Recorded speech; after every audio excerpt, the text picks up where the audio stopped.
Bonjour Jean-François Copé. Est-ce que vous Bonjour. trouvez que François Hollande fait part d'une certaine forme de lucidité quand il reconnaît l'échec en revenant de Turquie de sa politique concernant le chômage? Enfin, il le fait à minima. Vous savez, il avait mis toute sa crédibilité dans la balance, Hmm. puisqu'il n'a pas cessé, depuis qu'il est élu, de dire c'est ma marque de fabrique que de faire baisser le chômage d'ici la fin 2013. C'est un échec terrible, mais Hmm. soyons complets. Il s'était engagé aussi à ce que la délinquance diminue. Manuel Valls a montré les chiffres la semaine dernière, c'est un échec total, avec en particulier l'explosion des violences aux personnes et les cambriolages. François Hollande s'était engagé à un déficit budgétaire inférieur à 3%, on va dépasser les 4%, une dérive de 20 milliards d'euros. Et troisièmement, il s'était engagé à ce que la croissance reparte. Nous sommes le seul pays européen dans lequel la croissance ne repart pas. Et puis pour aggraver, hélas... Donc on ne tient pas la compte de situ- ce mea culpa ou de cette Non, lucidité. mais attendez, j'en rajoute un dernier pour montrer combien c'est un fiasco, cette politique économique. Je viens de voir dans le Wall Street Journal, peut-être l'avez-vous vu aussi, des chiffres qui sont publiés et qui montrent l'effondrement des investissements étrangers en France, l'effondrement, alors qu'ils ont quadruplé en Allemagne et qu'ils se sont accrus, y compris en Mais Espagne. alors, est-ce que vous reprenez... Alors, par rapport à cela, Guillaume, la question, elle est très simple. La vérité, c'est que nous devons absolument changer de politique économique. Que la seule possible, c'est celle qu'avec mes amis de l'UMP, nous préconisons. C'est celle qui consiste enfin à comprendre qu'on ne mettra pas sur la table de Donc c'est pas le croissance pacte et de d'emploi responsabilité. sans liberté. C'est pas le pacte de responsabilité. Et le pacte de responsabilité, enlevons le mot. Quel est le contenu ? 3 milliards de baisse de charges. Mais d'accord, mais vous, pour l'instant, vous n'êtes pas au pouvoir. La seule alternative, dites-vous, c'est ce que nous proposons. Mais Le bien problème, sûr. c'est que vous allez attendre Bah 3 oui. ans. Bah écoutez, Qu'est-ce que fait le il y a- pays pendant je 3 sais ans? pas, dans 2 mois, il y a des élections municipales. La situation de notre pays est tellement grave que il y a fort à parier que les Français vont saisir cette opportunité pour désavouer massivement Mais ça les changera- candidats de mais ça François changera Hollande. rien concernant Ça la ne politique. changera rien. On verra bien. Il y Ouais. a un moment quand même où, quand on est le chef de la 5e puissance économique du monde, on doit intégrer une réalité politique terrible. On est en charge de l'avenir de millions de Françaises et de Français, de nos C'est à enfants. quoi? Dissolution? Non, mais écoutez, tel n'est pas le sujet. Non, mais Ce j'ai- que mais je j'ai compris. demande, Guillaume Durand, c'est qu'on change de politique économique pour le Mais bien c'est ce du qu'il pays. a annoncé lors de sa conférence Non, de presse. écoutez, il a... Non, mais arrête. Comment, même vous êtes tombé dans ce panneau? Non, non, mais je ne suis- où, non. où voyez-vous un changement? Non, mais d'accord, j'essaie Non, mais de vous où poser... voyez-vous un changement? Ah, mais c'est à vous de me le dire. Je vais vous dire, il n'y en a aucun. Comment voulez-vous qu'on change quoi que ce soit? On nous dit on veut faire 50 milliards de baisse de dépenses publiques. Ah bah, formidable, très bien. Sauf que dans le même temps, ils ont supprimé le jour de carence pour les fonctionnaires, qui avait réduit de 40% l'absentéisme dans l'administration.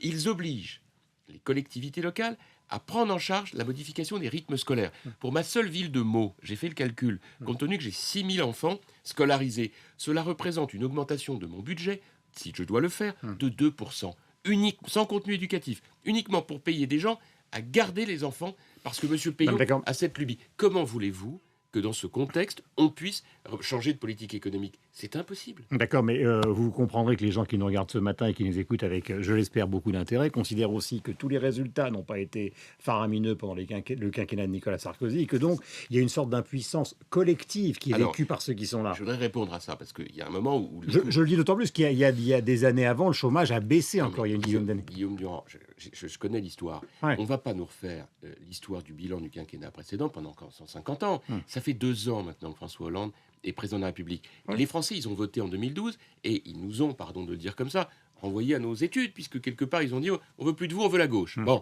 mais ça fait 2 ans. Or, excusez-moi, mais l'UMP de 2014 n'est plus l'UMP de 2012. J'ai La compris. France de 2014 non plus n'est plus la France Mais de quand le 2012. député de Lyon parle pour la présidence de François Hollande d'un naufrage, Oui. est-ce que vous considérez qu'il a raison ou est-ce que c'est un mot Bah, qui je sais est trop pas, c'est un fort? triomphe. Vous trouvez que ce qui Non, se j'ai passe pas dit ça. aujourd'hui, c'est Non, non. extraordinaire? Mais est-ce que vous la reprendriez, cette expression, à votre compte? Non, mais enfin, écoutez, chacun choisit ses mots, mais enfin, il y a une réalité aujourd'hui. C'est que la politique économique menée par la gauche française est une catastrophe. D'ailleurs, celui qui en a dressé le premier réquisitoire, c'est le président de la République lui-même dans cette fameuse conférence de presse. Mais je demande, ça fait maintenant 15 jours que cette conférence de presse a eu lieu, que maintenant, les observateurs qui pleuraient des larmes de crocodile d'émotion parce qu'il avait eu le malheur de ne pas nier le mot libéral, que quand même on acte une chose, c'est que aujourd'hui, 2 semaines après, il n'y a rien de concret qui est apparu. Vous vous rendez compte qu'il en est à nous dire je vais faire un grand conseil de la baisse de la dépense publique. Mais dites, les rapports de la Cour des comptes sont prêts. Tous les 2 mois, il y a un rapport qui Cet sort. après-midi, il y a à Matignon la rencontre sur la réforme fiscale et on attend effectivement peut-être une baisse des impôts ou de l'impôt sur les entreprises. Enfin, il y a un certain nombre de Mais on rendez-vous qui sont attend. Ils actés. nous ont parlé d'un petit geste, un petit geste. Ouais. Ils ont augmenté de 50 milliards les impôts en 2 ans. 50 Donc là milliards. aussi, ce rendez-vous de cet après-midi est une farce. Ce que je veux vous dire, Guillaume Durand, c'est qu'il y a une autre politique possible. Cette politique, nous sommes en train de la construire à l'UMP avec les Français. Il faut que chacun prenne maintenant conscience qu'il faut maintenant remettre les choses sérieuses sur la table. On a besoin de travailler plus pour gagner plus. Il faudra définitivement remettre en cause les 35 heures. De la même manière, il faut un plan de baisse de charges sociales, mais pas homéopathique. Il faut un plan de baisse de charges sociales adossé sur des baisses de dépenses assumées. Donc vous avez l'impression ce matin que vous pouvez faire pression sur la présidence, puisqu'il s'agit de la France, il ne s'agit pas simplement de la gauche. Bien sûr, mais écoutez, une pression sur lui pour qu'il change, qu'il accélère le calendrier.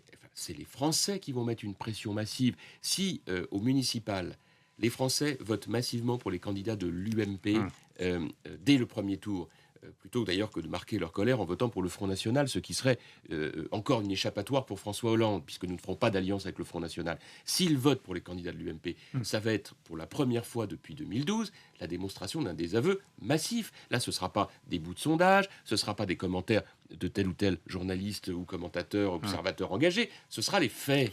Ça changera tout. Est-ce que vous avez l'impression que la manifestation bizarre qui a eu lieu ce week-end est une manifestation qui peut trouver de plus en plus de troupes et est-ce qu'elle est condamnée par l'UMP? Parce que là, il y a une sorte de coagulation de gens très différents. Enfin, Guillaume Durand, manifester est un droit. Ouais. Casser, agresser des fonctionnaires de police ou des personnes, proférer des insultes et des slogans antisémites et racistes, ça s'appelle un délit, voire parfois un crime dans certains cas. Bon, donc je voudrais que les choses soient très claires. Moi, je n'ai là-dessus, je n'ai pas manqué une minute dès lundi matin pour condamner tout cela. Mais je voudrais aussi que personne ne soit dupe des leçons de morale. Oui, mais il pourrait y avoir une coagulation entre les critiques violentes que vous adressez à François Hollande, le naufrage de Guillaume Larrivé et les gens qui étaient dans la rue, qui disent finalement Dieudonné, bonnet rouge, Civitas, mais pourquoi? Non, mais ils peuvent le souhaiter. Non, mais attendez, je ne cautionnerai jamais, je ne l'ai jamais fait, ni moi ni personne à l'UMP, les dérives extrémistes, qu'elles soient d'extrême droite ou d'extrême gauche. Parce que je voudrais quand même rappeler que la stratégie du Parti socialiste depuis 30 ans, c'est d'accéder au pouvoir en faisant une alliance avec l'extrême gauche.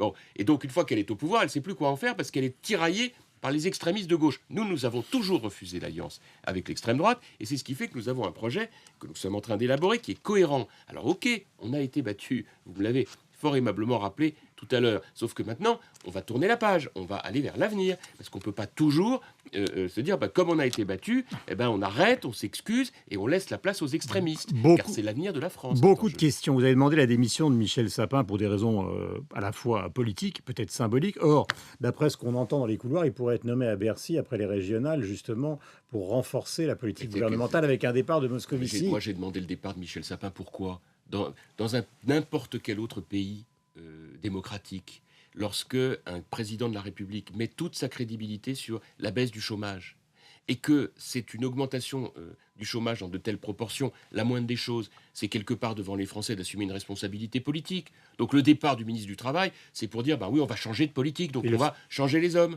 Voilà, je sais pas, c'est la moindre des choses. Alors, on dit, oui, mais les autres, ils démissionnaient pas avant. Je sais pas, là, il y a quand même... Ils ne feront jamais ce cadeau. Non, mais très bien, mais écoutez, je suis le président du premier parti d'opposition de France. Il faut quand même qu'à certains moments, François Hollande comprenne que même s'il a gagné au présidentiel de 2012, son échec est tel qu'il ne peut pas continuer d'être sourd à la situation de ce gouvernement. Et c'est ça que je veux démontrer. Le Figaro de ce matin parle de l'UMP, donc tout le monde a souligné que le Conseil national du week-end dernier avait été plutôt une réussite, mais la question est encore posée. Alors, quid de Nicolas Sarkozy? Alors, vous allez me dire qu'on va se la poser pendant 2 ans. François Fillon a dit les primaires, toujours dans le Figaro, j'en veux. Est-ce qu'à un moment, il va falloir que le sujet soit sur la table, c'est-à-dire qu'on conceptualise à l'intérieur de l'UMP l'éventualité du retour de Nicolas Sarkozy? Pour pas qu'au dernier moment, il y ait une sorte d'opposition entre les partisans des primaires et lui. Je comprends votre question, mais on est en 2014. L'élection présidentielle va se préparer en 2016. Qu'est-ce qu'ils veulent les Français aujourd'hui? C'est savoir quel est le projet qu'on est en train de préparer avec eux. Qu'est-ce qu'on propose? Quel sera le chemin demain? Moi, je suis aujourd'hui président de l'UMP en charge déjà de faire en sorte que sur les territoires, dans les villes, puis aux européennes, puis dans les régions, dans les départements, les choses changent, que les Français voient de manière Donc il y a un incarnée temps la pour tout. différence entre la droite et la gauche. C'est pas le moment. Et après, on viendra aux primaires. Cette excitation des uns et des autres sur les primaires de Bah, c'est François 2016. Fillon, hein. Mais non, mais pourquoi? Pas plus lui qu'un autre. Tout le monde nous pose les Non, questions. je parle de ces François Fillon qui, dernièrement, dans le Figaro, a rappelé... Bon, on lui a posé la question, il a rappelé les statuts, il a raison. Moi Ouais. aussi, quand on me pose la question, je dis la même chose, c'est exact. Il y a des statuts qui ont prévu des primaires.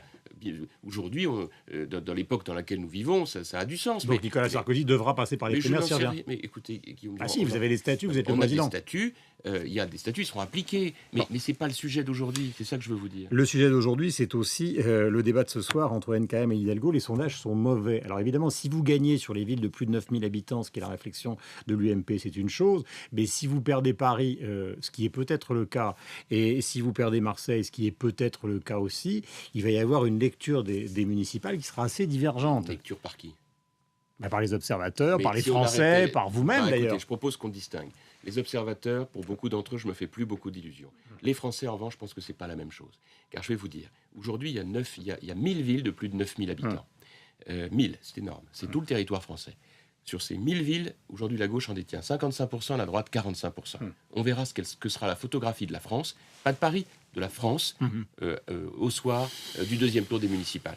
Quant à Paris et Marseille, moi, j'invite les fameux observateurs à être très, très nuancés. Il y a une petite chose qu'on ne voit jamais dans les sondages, et pour cause, c'est le taux d'abstention. Il sera très fort à gauche. Je peux vous le dire par avance, les Français qui ont voté à gauche en 2012 sont profondément déçus, et on les comprend de ce qui s'est passé. Un mot sur Charles Becbédé, puisqu'effectivement le débat est sur LCI ce soir à 18h30. Est-ce qu'il est celui qui est en train d'enfoncer NKM? Oh, écoutez, je n'espère pas pour l'intérêt de notre famille politique. Moi, vous le savez, beaucoup d'amitié pour Charles Becbédé, que j'ai beaucoup encouragé à s'engager il y a 3 ans sous nos couleurs. Et puis malheureusement, les choses se sont, comme on dit, mal engagées. Ça a conduit à cette dissidence que j'ai beaucoup regrettée. Moi, je soutiens activement la candidature de Nathalie Kosciusko-Morizet. Je crois que c'est ça qui est important aujourd'hui. Mais vous savez, au-delà de ça, je vois tous ces mouvements dans la société qui sont très inquiétants. Moi, j'ai condamné, là, bien sûr, cet appel au boycott qui est, pour l'école, qui est absolument inacceptable, tout en voyant bien que derrière tout ça, nous avons un gouvernement qui a entretenu l'ambiguïté sur certains enseignements à l'école. Vous parlez de la théorie du genre. Là, Mais oui, bien sûr, quand je vois la gauche essayer d'instrumentaliser l'UMP... on est d'accord que ça n'existe pas chez vous à Meaux, par exemple. Non, mais ça n'existe pas. Dans les J'ai écoles. demandé- Non, ça n'existe pas. Moi, je suis pas en charge de l'éducation nationale. D'accord. Mais Non. il se trouve Vous êtes que maire. notre académie, donc l'éducation nationale, s'est portée volontaire pour cette expérimentation. Mais moi, je dis que bien sûr, il faut condamner avec la plus grande force les appels au boycott, sinon c'est la double peine pour nos enfants. Donc il faut naturellement que les parents les envoient à l'école. Il faut que l'éducation nationale lève toute ambiguïté. Et à la fin, pour tout vous dire, je commence à en avoir assez de ces sujets que le gouvernement, comme par hasard, met toujours sur la table, qui n'apportent rien à notre société, rien du tout, mais qui, dans le même temps, génèrent tout autant de tentations pour des extrémistes d'extrême droite ou d'extrême gauche, puisqu'on trouve les deux côtés, pour faire de l'agitation dans un pays qui a besoin, au contraire, de sérénité. Et c'est ça que je défends avec l'ensemble de mes amis de l'UMP. Et je dois dire que la gauche est en train de prendre une très grave responsabilité dans ce type de comportement. Merci Jean-François Copé, bonne journée à vous. La Merci. formule est rituelle mais sincère.